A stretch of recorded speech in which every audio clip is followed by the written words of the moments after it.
अस्सलाम वालेकुम dear student, welcome to my YouTube channel easy math with सरानस। आज हम क्लास 10 मैथ चैप्टर 4 फंक्शन और ग्राफ की एक्सरसाइज 4.1 के क्वेश्चन नंबर 1 टू 3 को डिटेल और एक्सप्लेनेशन के साथ सोल्व करेंगे। इस वीडियो में मैं आपको ये भी समझाऊंगा कि फंक्शन क्या होता है और फंक्शन को सब्ट्रैक्ट, ऐड और डिवाइड कैसे करते हैं और साथ ही कंपोजिशन का मतलब क्या है। तो वीडियो को आपने एंड तक ज़रूर देखना है क्योंकि यही कंसेप्ट बोर्ड के एग्ज़ाम के लिए बहुत इम्पोर्टेंट है। तो चलें बिना टाइम वेस्ट किए हम क्वेश्चन की तरफ चलते हैं। क्वेश्चन नंबर 1 को सिंप्लीफाई करते हैं। अच्छा जी, क्वेश्चन नंबर 1 में क्या कहता है उसकी स्टेटमेंट में कि अगर फंक्शन जो है f of x equal to 2x जमा 5 है और g of x equal to 3x minus 2 है, तो देन फाइंड करें कि एफ ऑफ एक्स को जमा कर दो जी ऑफ एक्स के अंदर, एफ फंक्शन को जी एक्स के अंदर, फिर जी एक्स फंक्शन के अंदर जमा कर दें और एफ ऑफ एक्स को फिर सेकंड पार्ट बी में वो कहता है कि इसको जी ऑफ एक्स के अंदर माइनस कर दें। तो सबसे पहले तो हम देख लेते हैं कि फंक्शन है क्या। फंक्शन एक ऐसी चीज़ है जिसमें दो वेरिएबल होते हैं, ठीक है। एक एक्स वेरिएबल होता है और एक वाई वेरिएबल होता है। जैसे ये जो क्वेश्चन में दिया हुआ फंक्शन, इसमें ये जो फंक्शन एफ ऑफ एक्स, इसको हम वाई लेट कर लेते हैं कि वाई वेरिएबल वाला है, और एक ये एक्स वाला है जिसमें एक्स की इक्वेशन दी हुई है। अब इसमें दो वेरिएबल हैं, एक वेरिएबल जो है एक्स है और एक वेरिएबल क्या है, वाई है। फंक्शन होता ही वो है जिसमें दो वेरिएबल होते हैं। एक वेरिएबल इंडिपेंडेंट वेरिएबल होता है, यानी आज़ाद होता है, ये हम अपने पास से इसकी वैल्यू सेलेक्ट करते हैं। और एक जो फंक्शन का वेरिएबल होता है वो डिपेंडेंट वेरिएबल होता है, यानी वो दूसरे पे इंहिसार करता है। यानी ये जो फंक्शन का वेरिएबल है इसको हम लेट करते हैं अपने पास से कोई भी नंबर, लेकिन ये वाला जो नंबर है ये इस पे इंहिसार करता है। यानी अगर एक्स की वैल्यू चेंज होगी तो वाई की उसके अकॉर्डिंग आएगी। यानी मैं लेट कर लेता हूँ कि एक्स की कोई भी वैल्यू लेट कर सकते हैं क्योंकि इंडिपेंडेंट वेरिएबल है, आज़ाद है, ये आप अपनी मर्जी से लेट कर सकते हैं। तो मैं लेट कर लेता हूँ 1 है कि 2 है, कोई दो वैल्यूज मैंने लेट कर लिया। अब अगर मैं 1 रखूंगा तो वाई की वैल्यू चेंज आएगी, यानी वाई जो है वो इस पे एक्स पे इंहिसार कर रहा है, ठीक है। जैसे मैं अभी वाई एक्स की कीमत पुट करता हूँ 1, देखें इस फंक्शन में मैंने एक्स की कीमत 1 पुट की, तो देखें यहाँ से क्या आता है, 2 1 2 होता है और प्लस में 5 कितना आएगा 7। यानी जब मैंने x1 रखा तो y की कीमत कितनी आई 7। जैसे ही मैं x चेंज करूंगा यानी 2 लगाऊंगा तो y की कीमत भी चेंज हो जाएगी। x की जगह पे मैंने 2 रख दिया, यहाँ पे x की जगह पे, तो 5 वैसे ही रहेगा।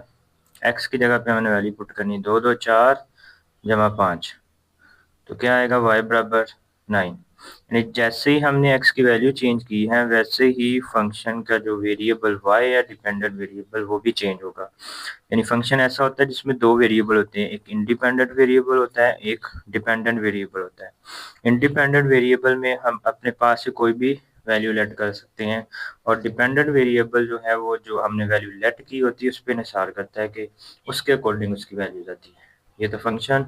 अब हम इसका क्वेश्चन नंबर 1 करते हैं। इसमें कहता है ये जो फंक्शन गिवन है ना, ये वाले, इसको हमने जमा भी करके देना है और माइनस करना है। ये तो बड़ा सिंपल है।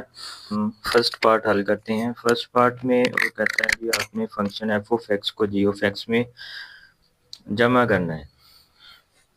अब पहले हम फंक्शन लिख लेते हैं। एफ ऑफ एक्स फंक्शन लिखा हमने इक्वल टू 2x जमा 5, और जी ऑफ एक्स फंक्शन लिखा हमने इक्वल टू 3x माइनस 2 है। और एफ ऑफ फंक्शन जो है उसको जिसको हमने फाइंड करना है हमने पहले लिख दिया और उसे बता दिया कि हम ये चीज़ निकालने जा रहे हैं। तो एफ ऑफ एक्स जमा जी ऑफ एक्स ये हम निकालने जा रहे हैं, तो वो हमने उसे बता दिया कि हम ये क्वेश्चन मार्क लगा के ये निकालने जा रहे हैं। अब जिस चीज़ को हमने निकालना होता है ना तो उसको हम इक्वल के लेफ्ट साइड पे लगाते हैं। तो एफ ऑफ एक्स जमा जी ऑफ एक्स हमने ये फाइंड करना है, तो इसलिए मैंने ये लेफ्ट साइड पे लगा दिया। और जो इसकी वैल्यूज़ हैं उसको हम इक्वल के राइट साइड पे लगाते हैं। एफ ऑफ एक्स की जगह पे हम उसकी कीमत लगा देंगे, वो क्या है जी 2x जमा 5, और जी ऑफ एक्स की जगह पे हम उसका फंक्शन लगाएंगे 3x माइनस 2। लेकिन मैंने ब्रैकेट लगाई है क्योंकि प्लस का या माइनस का साइन जो है वो इसके अंदर मल्टीप्लाई होगा, इसलिए मैंने ये ब्रैकेट लगाई है। तो हम आगे करते हैं इसको।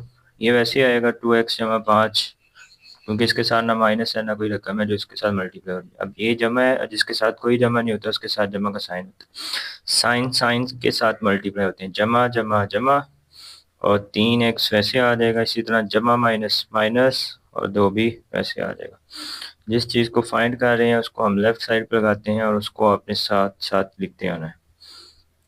ठीक है, g x equal to f of x जमा g of x equal to, अब 2x जमा 3x कितने हो गए 5x, और जमा का 5x और माइनस का 2 कितना हो गया जी, ये जमा का 3x आ जाएगा क्योंकि ये माइनस होगा।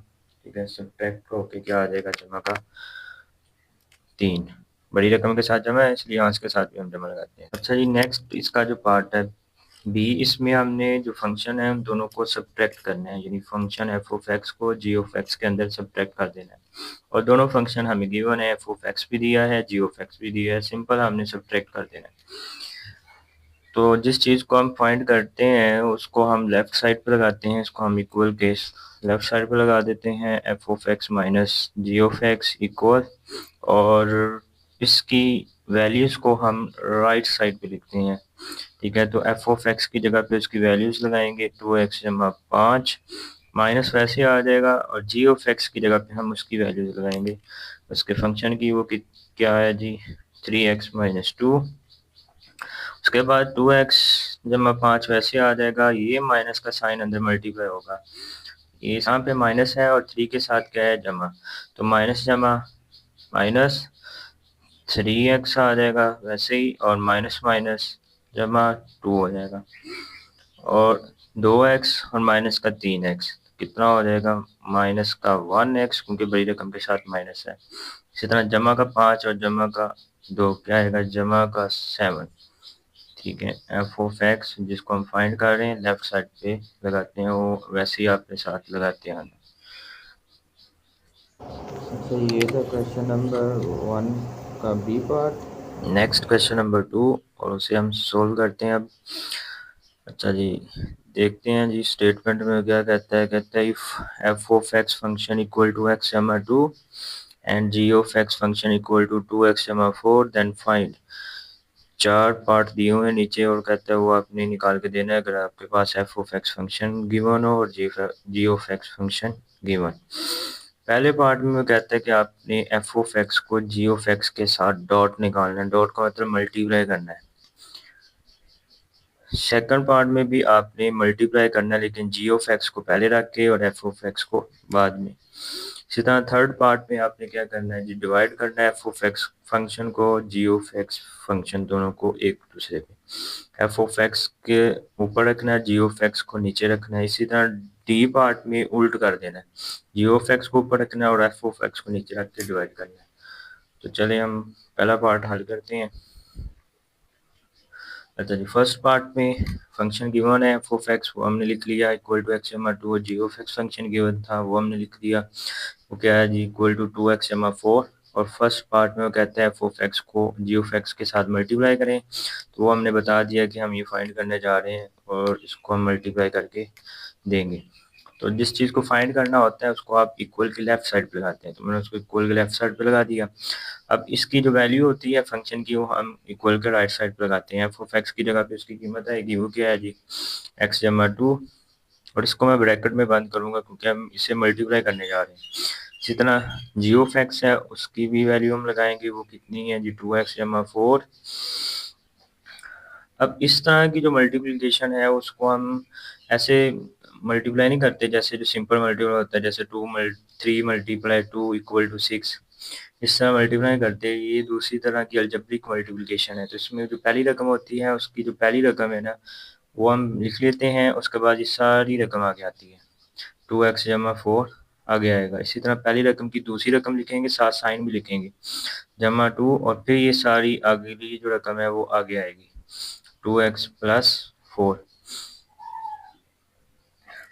अब ये x पहले 2x से ज़रब करेगा तो क्या बनेगा 2x का स्क्वायर, x से ज़रब करेगा तो x का स्क्वायर हो जाएगा। अब ये x 4 के साथ मल्टीप्लाई करेगा, साइन साइन के साथ मल्टीप्लाई होते हैं, रकम रकम के साथ मल्टीप्लाई होती है। अब x इसके साथ भी जमा है, इसके साथ भी जमा है, जमा जमा जमा होगा और x 4 से ज़रब करेगा तो क्या होगा, 4x आ जाएगा। इसी तरह साइन साइन से मल्टीप्लाई होगा तो जमा जमा जमा, 2 के साथ कोई साइन नहीं, उसके साथ जमा होगा, जमा जमा जमा। अब दो दो से ज़रब क्या हो, दो दो से ज़रब करेगा तो क्या आएगा, 4, और साथ में x वैसे आ जाएगी। इसी तरह जमा जमा जमा, और दो 4 से ज़रब करेगा तो 2 4 8, f of x multiply g of x, जिसको हम फाइंड कर रहे हैं उसको हम साथ साथ ऐसे ही लिखेंगे। 2x स्क्वायर के साथ कोई और रकम है ही नहीं x स्क्वायर वाली, तो ये वैसे आ जाएगा क्योंकि ये जमा नहीं होगी। x वाली रकम है तो इनको हम आपस में जमा कर देंगे, ये यार एक ये वाली 4x जमा 4x कितना हो गया, 8x जमा, इसके साथ भी कोई रकम नहीं है तो ये भी वैसे ही आ जाएगी रकम। और इसके बाद आगे सिंप्लीफाई नहीं होता, यहाँ तक होता है, मल्टीप्लिकेशन होगी और यहाँ से आ गया इसका।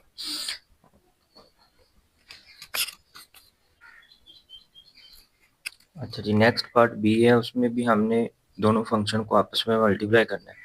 लेकिन पहले में क्या किया था कि एफ ऑफ एक्स फंक्शन को हमने पहले रखा था और जी ऑफ एक्स को बाद में रखा था, फिर मल्टीप्लाई किया था। लेकिन यहाँ पे जी ऑफ एक्स फंक्शन को पहले रखेंगे, एफ ऑफ एक्स को बाद में रखेंगे और फिर मल्टीप्लाई करेंगे। तो सबसे पहले हमने उसे बता दिया कि हम सेकंड पार्ट जो बी है वो सिंप्लीफाई करने जा रहे हैं, ये फाइंड करने जा रहे हैं। उसके बाद हमने फंक्शन लिखा एफ ऑफ एक्स का, फिर जी ऑफ एक्स का, उसके बाद जिस चीज़ को फाइंड करते हैं इक्वल के लेफ्ट साइड पर लगाते हैं, और जो इनकी वैल्यूज़ हैं वो हम इक्वल के राइट साइड पर लगाएंगे। जी ऑफ एक्स की जो वैल्यू है वो क्या है जी, 2x प्लस 4, उसकी जगह पे उसकी कीमत आ गई, इसके बाद इसकी मल्टीप्लिकेशन, फिर एफ ऑफ एक्स की वैल्यू है वो क्या है जी, एक्स प्लस 2, वो इसकी जगह पे आ जाएगी। अब इसको भी हमने वैसे ही जैसे वो पार्ट ए में मल्टीप्लाई किया था ऐसे ही मल्टीप्लाई करना है, क्योंकि ये वो सिंपल दूसरी मल्टीप्लिकेशन नहीं है। अब ये अलजेब्रिक मल्टीप्लिकेशन है, इसमें पहली रकम की हम ये वाली रकम लेंगे 2x, और आगे ये वाली सारी रकम लिख देंगे x प्लस 2। इसी तरह दूसरी रकम लेंगे प्लस 4, साथ साइन भी लगाएंगे, जो भी होगा जमा लगाने, माइनस होगा तो माइनस लगाएंगे, और फिर आगे सारी रकम लिख देंगे। 2x x से पहले ज़रब करेगा तो क्या आएगा, 2x का स्क्वायर, x x से ज़रब करेगा तो x का स्क्वायर हो जाएगा, जमा इसके साथ जिसके साथ कोई साइन नहीं होता उसके साथ जमा, इसके साथ भी जमा, इसके साथ भी जमा, जमा जमा जमा, शुरू में जमा नहीं लगाते, लगाने की ज़रूरत ही नहीं होती। उसके बाद जमा जमा जमा, 2 2 4 हो जाएगा और ये x वैसे आ जाएगा। इसी तरह जमा जमा जमा 4x आ जाएगा, x से ज़रब करेगा 4, तो उसके बाद जमा जमा जमा 4 2 से ज़रब करेगा तो क्या आएगा 8, और यहाँ पे आ जाएगा 2x का स्क्वायर, क्योंकि एक्स स्क्वायर वाली वो रकम ही नहीं है वैसे ही आ जाएगी। और 4x एक्स वाली हैं दो तो इनको हम आपस में ऐड कर देते हैं, 4x जमा 4x कितना हो गया 8x, और ये भी बेचारी अकेली है तो इसके साथ भी कोई रकम नहीं है तो ये भी वैसे ही आ जाएगी। और जिस चीज़ को फाइंड करते हैं उसको हम लेफ्ट साइड पे साथ साथ लिखते हैं। अच्छा जी, क्वेश्चन नंबर 2 का थर्ड पार्ट सी है, जिसमें हमने दोनों फंक्शन को डिवाइड करना है। तो सबसे पहले हम बता देते हैं कि हम ये पार्ट सी जो है उसे फाइंड करने जा रहे हैं, ये वाला एफ ऑफ एक्स को हम जी ऑफ एक्स पे डिवाइड करेंगे, ये हम निकालने जा रहे हैं। फिर हमने फंक्शन लिखे जो गिवन थे, f of x equal to x जमा 2 और g of x equal to 2x जमा 4। उसके बाद ये जो फंक्शन है जिसको हम फाइंड करते हैं, जिसको डिवाइड करने, ये जो हम फाइंड कर रहे हैं इसको हम लेफ़्ट साइड पे लगाते हैं, वो मैंने लेफ़्ट साइड पे लगा दिए। उसके बाद एफ ऑफ एक्स की जगह पे उसकी वैल्यू लगा दी और डिवाइड बटा वैसे लगा दिया, फिर जी ऑफ एक्स की जगह पे हमने उसकी कीमत लगा दी। एक्स जमा 2 मज़ीद सिंप्लीफाई नहीं होता, इसको हम वैसे ही लिख देंगे। उसके बाद यहाँ पे हम देखें ये जो बटे के नीचे रकम है, तो अगर यहाँ पे देखें तो 2 कॉमन आ रहा है, यहाँ पे भी 2 है, यहाँ पे भी 2 है, 2 2 4 होते हैं ना, कि 2 मल्टीप्लाई 2 4 होगा, तो इसका मतलब यहाँ पे भी 2 है। तो यहाँ से हम क्या करते हैं, 2 कॉमन ले लेते हैं, 2 कॉमन आएगा तो यहाँ पे x बच जाएगा, ये 2 बाहर आ गया, यहाँ से जमा वैसे ही, यहाँ से भी 1 2 बाहर आ जाएगा तो बाकी 1 ही 2 बचेगा ना। अब ये x जमा 2 से कैंसिल हो जाएगा, बाकी क्या बचेगा 1/2, यानी एफ ऑफ एक्स को हमने जी ऑफ एक्स पे डिवाइड कर दिया। अच्छा जी, नेक्स्ट पार्ट इसका यही है क्वेश्चन नंबर 2 का। इसमें भी हमने दोनों फंक्शन को डिवाइड करना है। अब लेकिन इसमें क्या है जी, उसमें था फंक्शन एफ ऑफ एक्स ऊपर रखा हुआ था, यहाँ पे जी ऑफ एक्स को ऊपर रख दिया है। तो क्वेश्चन सेम ही है, बट थोड़ा सा चेंज है जी। उसमें एफ ऑफ एक्स ऊपर था, यहाँ पे जी ऑफ एक्स ऊपर है।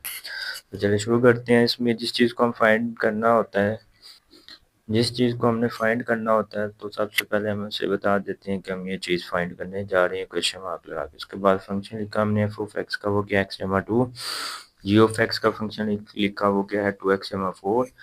इसके बाद जिस चीज़ को फाइंड करना होता है उसको लेफ्ट साइड पर लगाते हैं, वो क्या है जी ऑफ एक्स और एफ ऑफ एक्स इक्वल, और राइट साइड पर इसकी वैल्यूज लगाते हैं। जी ऑफ एक्स की कीमत है टू एक्स जमा फोर, वो लगा दी, नीचे बटा आ गया। और ओवर के नीचे जो एफ ऑफ एक्स है उसकी वैल्यू लगाई एक्स जमा टू। उसके बाद ऊपर आपको पता है ये हमने पहले भी कॉमन लिया था, यहाँ से ऊपर वाली रकम से टू कॉमन आ रहा है, एक्स जमा टू बाकी बात जाएगा इनटू के अंदर। और नीचे जो है वो रकम सिंप्लीफाई नहीं होती, उसको हम वैसे लिख देंगे, जिससे एक्स प्लस टू जो है एक्स प्लस टू से कैंसिल हो जाएगा।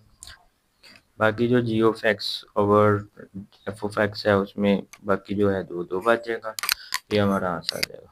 नेक्स्ट क्वेश्चन नंबर 3 है, वो हम नेक्स्ट वीडियो में सॉल्व करेंगे।